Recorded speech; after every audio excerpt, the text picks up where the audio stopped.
He smoothed his hair flat in the mirror. He heard the glass shatter, a loud tinkle. "Babe?" He remembered her toes tickling his calf when they kissed. If she'd dropped a glass, she'd be risking those bare feet. "Babe, you dropped something?" He slid his feet into his sandals. Ben hurried into the kitchen. Emily lay sprawled on the tiles as though a hand had slammed through the window and shoved her to the floor, leaving a wet, red, huge fingerprint on her forehead. "Emily?" Ben knelt by her, his voice soft as prayer. Calm, not screaming because this couldn't be. They had to make love, eat lunch, get to the airport. "Emily, please, wake up." Chapter 1. Nicky Lynch lay low on the building's roof, steadying the sniper's rifle, watching the two targets arguing out the last moments of their lives. He stared through the crosshairs, waiting for the shot when he could take both the geek and the big guy in rapid fire. Rush jobs made him nervous. He hadn't had enough time to prepare. His body was still on Belfast time, 6 hours ahead of Austin, Texas. He blinked. Stay focused, he told himself. "You going to shoot today?" Jackie's voice whispered into his earpiece.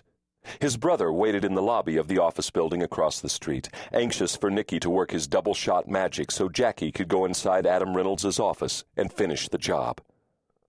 "Radio silence," Nicky said into his mouthpiece. "Any day now." Jackie's impatient sigh made an electronic crackle in Nicky's ear. "Silence," Nicky repeated into his microphone, keeping his annoyance in check. Killing took only a second, but precautions, so that the job went cleanly, took time. Jackie was too restless. He had the impatience of a fever. Nicky put his mind back to the kills. The angle into the office where the two men argued wasn't ideal, but the client had been quite specific in how he wanted the job done. The big guy, standing near the window, wasn't quite close enough, and Nicky had to complete the hit with the first shot. Jackie would be in the office less than a minute after the two men were dead, and he did not want either man breathing when his brother stepped inside to plant the goods, especially the big guy. Nicky didn't want Jackie within 10 meters of that man. If the two would just stop moving. The honking stop-and-start traffic of downtown Austin jerked on the street 9 stories below him. A distant rumble touched the sky, a spring storm deciding whether to grant a cooling rain. He tuned out the noise because the prime chance for the kill shot might come at any second. The office was large, its narrow windows divided by white limestone. He was at the same height as the targets, but he had to hide close to a roof air conditioning unit and the angle was awkward. He frowned. Best if the two stood in the same slender window frame, close together, but the pair stood off from each other like wary lions. The geek wore a scared frown, as though he were shoving aside all the numbers and facts in his oversized brain and searching for unused courage. The geek damn well should be scared, Nicky thought. Nicky had read the notes about the big guy with a mix of admiration and shock. It wasn't every day you got to kill such an interesting man. Nicky had killed 36 people, but none so accomplished. He almost wished he could have bought the big guy a pint, chatted with him, learned from him, soaked in his exploits.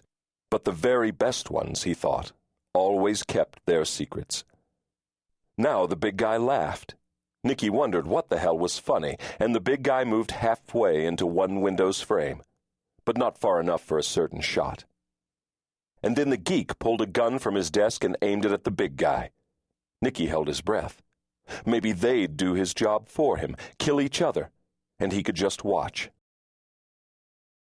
"Stay back," Adam Reynolds said. The gun made for an unfamiliar weight in his hand. He had purchased it only 3 days before, a necessary precaution. He had spent 5 hours on the internet researching the right pistol, but he hadn't spent nearly enough time practicing how to shoot. Adam's lungs tightened with fear, his back prickled with heat, his tongue seemed coated with sand. This is what happened when you went hunting for dangerous people. Sometimes they found you instead. Just keep him at bay, Adam thought.